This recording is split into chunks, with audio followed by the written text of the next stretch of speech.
Bienvenue dans l'actu. Au sommaire à Gundershofen, on se mobilise face à la fermeture prochaine de l'usine Sidou à Mittesheim. La fonderie de Dietrich à Niederbronn-les-Bains nous ouvre les portes de son patrimoine.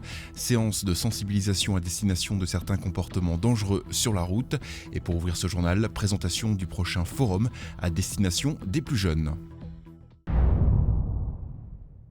Rassembler le temps d'un week-end les différents professionnels de l'enfance pour informer, conseiller, échanger, tel est l'objectif du Forum Enfance qui se déroulera à Gundershofen les 10 et 11 octobre prochains. Cette année, c'est la thématique de la différence et notamment du handicap sous toutes ses formes qui a amené les différents partenaires à répondre présents à l'invitation du relais d'assistantes maternelles de la communauté de communes. Différents mais tous ensemble, c'est la thématique du forum et nous souhaitions aborder justement cette thématique parce qu'on nous demande de travailler sur l'intégration de l'enfant différent, donc handicapé ou ayant des problèmes de comportement ou autres, au sein des structures petite enfance et enfance du territoire. Donc il était important de rencontrer ces familles qui sont en demande et en recherche de modes de garde spécifiques pour leur enfant et donc on espère répondre à une certaine demande de ces familles. Organisé autour de pôles de rencontres, de conférences, d'ateliers ludiques et d'une représentation spectacle, le forum réunira les périscolaires et haltes-garderies du secteur, des associations, des professionnels de santé et des administrations publiques telles que le Conseil général ou la CAF. C'est beaucoup d'ateliers qui se font en famille autour de l'enfant, donc ça c'est aussi important, c'est une rencontre familiale avant tout et je dirais venez nombreux nous rencontrer, voilà.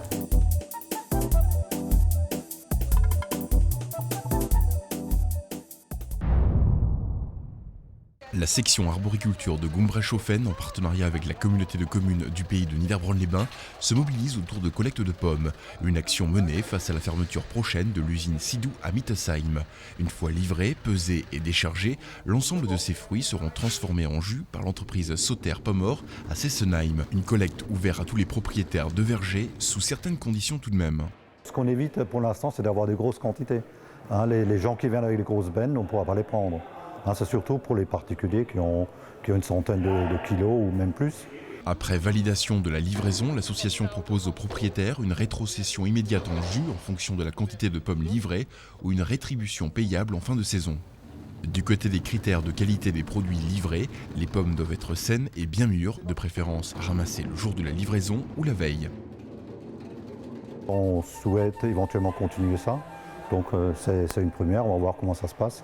Enfin, notez que ces collectes ont lieu les mercredis après-midi de 14h à 17h et les samedis de 13h à 16h à l'hôtel d'entreprise 13 rue du Tenhofen à Gundershofen jusqu'au 17 octobre. Dernière des 3 fonderies appartenant à la famille de Dietrich, l'usine de Niederbronn recèle d'un patrimoine insoupçonné. En plus de 200 ans, l'usine a produit des chaudières, des pièces de mécanique de toute taille, mais aussi de la fonte d'art. C'est ainsi que Gutenberg ou encore le général Kléber sont passés en ses murs.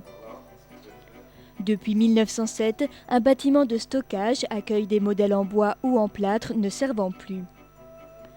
En collaboration avec Fernand Servinet, responsable d'unité de production et les sociétés d'histoire locales, les pièces sont aujourd'hui inventoriées par l'association de Dietrich, propriétaire d'une partie d'entre elles. Plusieurs modèles sont uniques au monde et tout à fait bien conservés. Reste cependant à les identifier. Aussi, ce qui est assez compliqué, c'est qu'on ne sait plus, comme ce sont des outils, on ne sait plus comment se servir de ces outils. Donc il y a un travail à faire avec les fondeurs pour comprendre comment l'objet a été utilisé. Témoignages de procédés de fabrication pour certaines pièces, témoignages pour d'autres d'un artisanat d'art remarquable, tel que cette série de plaques modèles datant pour les plus anciennes du début du XVIIIe siècle. À quoi était destinée cette plaque? C'était souvent des parois de poêle en fonte, mais celle-là, pourquoi est-ce qu'elle est bombée? Là, c'est un peu mystérieux. Un voyage dans le passé qui n'en a pas fini de poser ses énigmes. Je ne comprends pas tellement ce que c'est. Oui, c'est émaillé en rose et ça ressemble à une baignoire 1900. Est-ce que c'était un jeu pour enfants? Est-ce que c'est autre chose? Donc beaucoup d'objets sont absolument magnifiques mais n'ont pas révélé tous leurs secrets. Cette recherche présente également l'avantage d'authentifier l'origine de la fabrication de pièces connues. L'association de Dietrich lance à ce titre un appel à qui aurait vu l'un de ces 2 lions sur le territoire. Une récompense amicale sera alors remise par l'association. Les objets identifiés et leurs valeurs appréciées pourront trouver leur place dans différents musées de la région et notamment au musée du fer de Reichshofen. Mais pour le moment, l'heure est au dépoussiérage et à l'examen historique. Sensibiliser l'usager de la route aux infractions commises, une mission de tous les instants pour ces hommes en bleu. Vendredi après-midi, contrôle de vitesse aux abords de Gundershofen, l'un des axes accidentogènes importants sur notre territoire.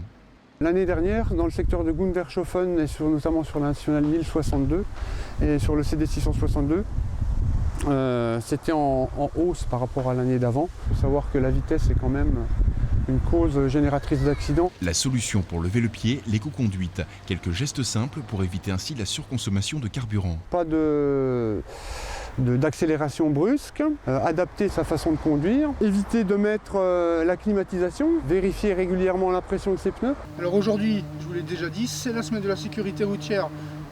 Vous allez bénéficier de mon indulgence pour aujourd'hui et pour cette fois seulement. Pour cet automobiliste arrêté pour excès de vitesse, la sanction prévue aurait pu lui coûter une amende de 90 € et un retrait de points. Je pense que c'est une bonne chose de rappeler les consignes aux gens. Parce que les gens ils ont éventuellement tendance à le négliger un peu. Voilà. Dès qu'on relâche un peu notre présence sur un secteur défini, voilà quoi, il y a augmentation de nouveau un peu des accidents. Cette séance de sensibilisation a été menée lors de la semaine de la mobilité et de la sécurité routière qui s'est déroulée du 16 au 22 septembre. Alors aujourd'hui, prudence et attention au contrôle.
Créée en 2006, l'association des Amis de la Wasembourg a pour objet la réhabilitation et l'entretien des ruines du château.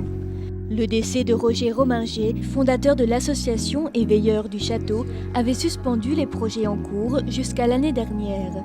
En 2008, son épouse Gisèle réveille les pierres en sommeil et poursuit son action. C'est ainsi que la cheminée du logis seigneurial, érodée au fil des siècles par des feux de camp, a pu être restaurée cet été.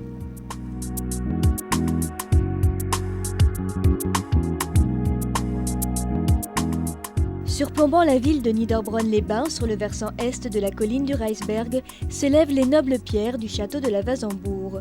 Dans un cadre remarquable où se mêlent végétal et minéral, il n'est pas surprenant de tomber sous le charme de ces ruines qui résonnent encore de ces histoires passées. Tel que nous le connaissons actuellement, le château remonte à la fin du XIIIe siècle.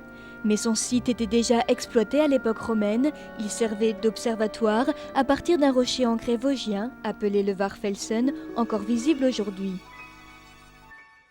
Géré par différentes familles seigneuriales, telles que les nobles de Born, sous la protection des Lichtenberg, puis les Hanau-Lichtenberg, le château est abandonné à la fin du XVIIe siècle. Sa principale fonction était celle d'une forteresse défensive à l'heure des guerres seigneuriales, notamment contre les princes de Lorraine. Il est caractérisé par ce mur bouclier que vous avez vers l'ouest, qui est un mur aveugle, et donc qui sert de protection, du côté où justement l'ennemi, d'une certaine manière, peut accéder facilement à la forteresse. De l'autre côté, vous avez une pente abrupte, et donc il est protégé naturellement. La configuration du site attirait souvent en ces lieux un autre genre de population. Pour la Wazembourg, on n'en sait rien, ça peut être des repères de brigands, comme on dit ces châteaux-là. Et parce que c'est des postes, effectivement, vous pouvez contrôler tous les accès, tous les commerces qui passent dans la vallée, et donc faire des descentes quand vous avez besoin de quelque chose, si j'ose dire, avec beaucoup d'humour. Ruine des mieux conservées des Vosges du Nord, on peut encore accéder à la salle principale de l'édifice à partir d'une cour intérieure et d'une porte cintrée. Premier charme de la pièce, 2 bancs en grès encadrent des fenêtres gothiques qui s'ouvrent sur la plaine d'Alsace. Si les forteresses défensives étaient sobres et peu ornementées, quelques éléments architecturaux notables subsistent, tels qu'au 2e niveau, cette fenêtre du XIIIe siècle, restaurée une première fois. 9 lancettes et rosaces y sont taillées dans un seul bloc de grès. Autre originalité, ce que je voulais vous signaler, c'est effectivement la petite tête sculptée qu'on a au niveau des corbeaux pour le 2e étage. Il n'y en a qu'une seule, et c'est une certitude, vous n'en trouverez pas trace d'une deuxième. Et de tradition, comme nous disions tout à l'heure, c'est la tête de l'architecte qui a conçu effectivement le monument. Certaines pierres portent des marques de tâcherons que l'on retrouve également sur la cathédrale de Strasbourg, marques en triangle, en flèche ou en croix. L'architecte probable serait par conséquent l'un des maîtres d'œuvre de la cathédrale. Chaque pierre porte également sur ses 2 faces un trou rond d'ancrage, témoin d'une méthode de construction de l'époque, le hissage des pierres au moyen de pinces de levage. La salle principale, qui correspond à la résidence du seigneur, était anciennement agencée sur 2 niveaux. 2 conduits de cheminée sont encore visibles. Mais l'âtre du rez-de-chaussée a subi au fil des 2 derniers siècles l'outrage de feux allumés par des visiteurs ou campeurs de passage. Peu à peu, si les gens continuent à s'amuser à faire du feu ici, mais bientôt ils auront une vue sur la cathédrale de Strasbourg à travers la cheminée. Parce que le mur, la partie qui est restante du mur est relativement faible en épaisseur. Donc il y a une urgence. Ça, c'est déjà par rapport à la sécurité, je dirais d'une certaine manière, même si le monument ne tombera pas pour cette raison-là. Et en même temps, par rapport à l'objet. Parce que l'objet, historiquement, on a vu tout à l'heure, la Wazembourg est quand même un des monuments très intéressants du secteur des Vosges du Nord. Et en même temps, la cheminée est intéressante dans sa configuration. La décision est prise, les amis de la Wazembourg vont mettre en œuvre la restauration de cette partie de l'édifice. C'est une planche, mais on voit qu'il y a déjà beaucoup de végétation qui envahissent les murs. Et donc ça, c'est l'intérieur. Si peu de témoignages subsistent concernant l'état original de la cheminée, les travaux et réflexions archéologiques permettent néanmoins de la reconstituer. Et on a un mur en biais, mais un mur qui continue lisse. Et c'est une cheminée qui ne descend pas, qui n'a pas de pied au sol, qui est incrustée complètement dans le mur.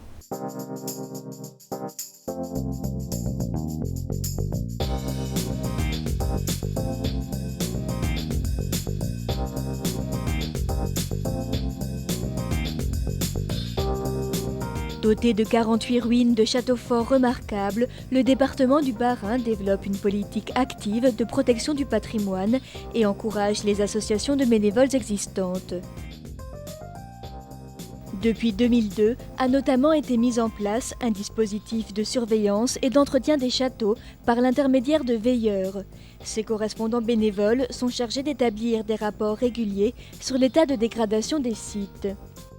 Une 50aine de veilleurs actifs et une 12aine d'associations avec pour objet la restauration ou l'animation de sites sont à ce jour soutenus par le département. C'est vers Mathias Eisler, architecte du patrimoine au Conseil général, que s'est tournée Gisèle Rominger. Sa mission, rendre possible l'initiative de l'association par un accompagnement technique et méthodologique. C'est ainsi que les autorisations nécessaires pour la mise en œuvre du chantier ont été obtenues auprès de la DRAC des monuments historiques de la ville de Niederbronn et de l'ONF. Coût estimé de l'opération entre 1800 et 2400 €.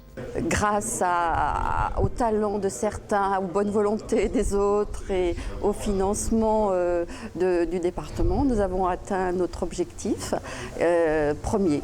C'est ensuite l'association Cunulmer-Grune, spécialisée dans la consolidation de ruines de châteaux, qui a été sollicitée. La cheminée, en fait, c'était tout ça, quoi.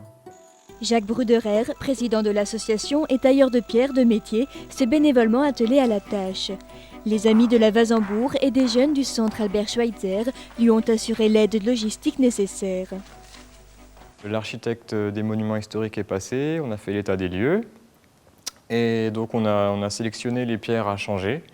Et voilà, maintenant c'est parti. Donc on fait ce qui s'appelle le refouillement. Donc on enlève les pierres éclatées. Et puis après ça, on replacera des parements tout neufs. Un parement réalisé grâce à des pierres de grès provenant de la carrière de Rothbach. Donc c'est du grès rose à gros grains qui ressemble fortement à celui qu'il y avait ici dans le temps, qui a été extrait sur place, mais c'est quasiment la même pierre que celle de Rothbach. Donc c'est scié en carrière et après donc, il faut réaliser le travail de façonnage. Donc c'est faire un aspect de taille pour vieillir les pierres en surface pour donner le même aspect que les anciennes qui sont là.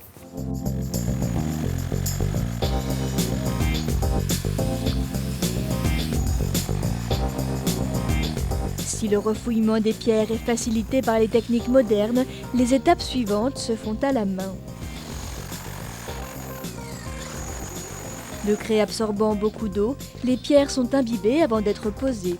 Séchant alors moins vite, la prise du mortier est renforcée. Les pierres de parement sont alors posées étage par étage et la cavité arrière comblée par des cailloux et du mortier de chaux.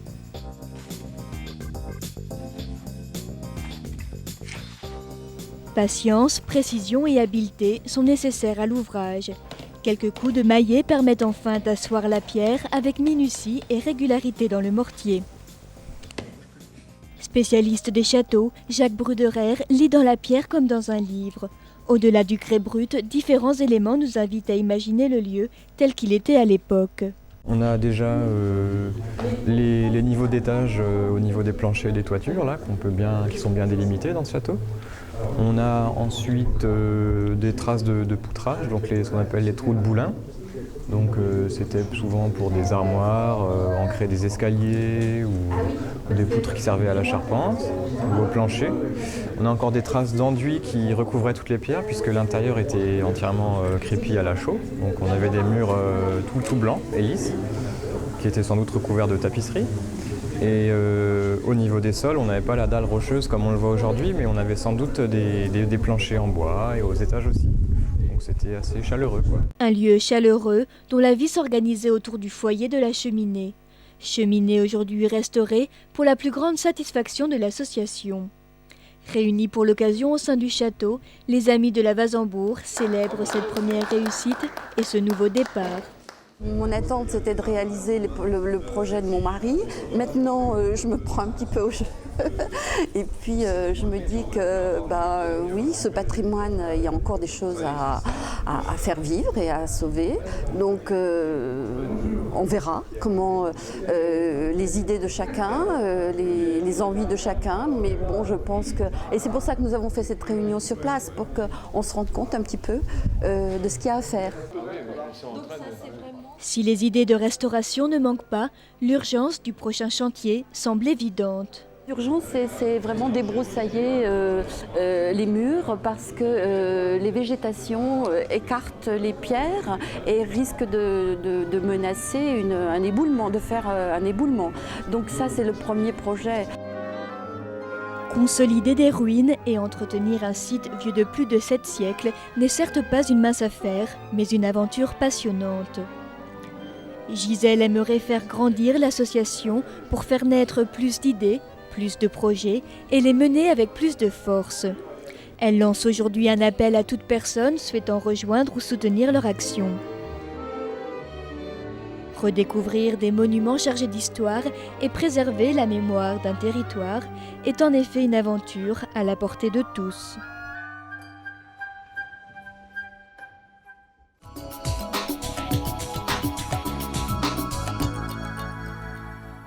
Pour fêter son 10e anniversaire, TV3V vous offre en partenariat avec la Cairn, la communauté de communes du pays de Niederbronn-les-Bains, la régie et l'UPPN, une montagne de cadeaux. Actuellement à gagner, un t-shirt collector de la chaîne et une imprimante Canon IP 2600 d'une valeur de 60 € offert par MW Informatique à Niederbronn-les-Bains. Pour jouer, répondez correctement à la question suivante. D'où viennent les nouvelles pierres de parement de la cheminée? Envoyez-nous votre réponse sur le site internet www.larégie.fr. Bonne chance!